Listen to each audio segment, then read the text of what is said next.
বাংলার চোখ। তো একটি কথা না বললেই না, ইতিমধ্যে অনেকেই জানে আমি খুবই অসুস্থ।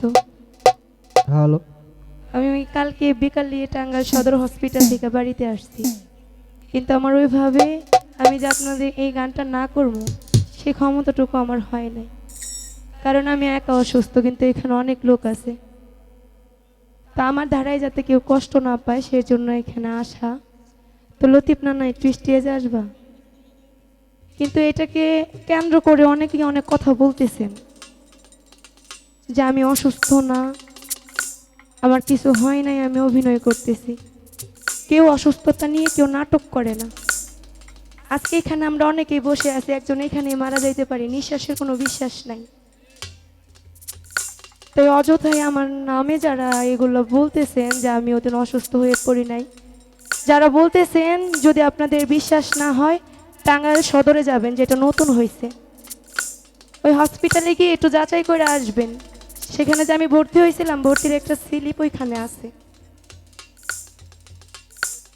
তো সেখানে গিয়ে আপনারা করে আসবেন, দেখে আসবেন যে আমি অসুস্থ কিনা। তো আজকেও লতিফ নানা, আমার যে মালিক, আমার শেয়ারে যে আছে, তাকে একজন ফোন দিয়ে বলতেছে আমি যদি সখীপুর গান করি তাহলে আমাকে পুলিশ দিয়ে ধরায় নিবে, আমাকে মেরে ফেলবে, অনেক ধরনের কথা। তাকে জিজ্ঞাসা করলে বলে আমি সখীপুর থানার। তো আমি যদি এখানে সখীপুর থানার কেউ থাকেন, আমি অনুরোধ করে বলছি, আমি সেই নাম্বারটা আপনাদেরকে দিব, আপনারা একটু যাচাই করবেন যে এটা কি আদেও সখীপুর থানার কিনা। তাহলে এই ধরনের হুমকি দামকি আমাকে কেন দিচ্ছেন আপনারা?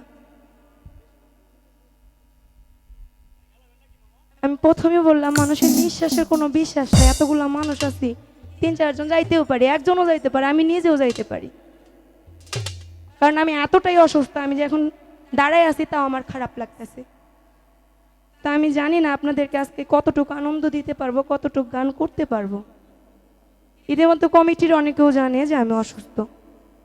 তো দয়া করে আমার নামে গুজবগুলো না ছড়াইলে আমি খুশি হই।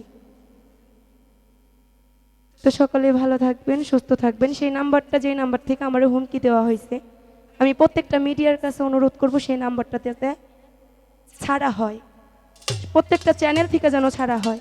লোকটা কি, কার কথায় হুমকি দিছে সেটা আমার জানতে হবে। তো সকলেই ভালো থাকবেন, সুস্থ থাকবেন। আল্লাহ হাফেজ।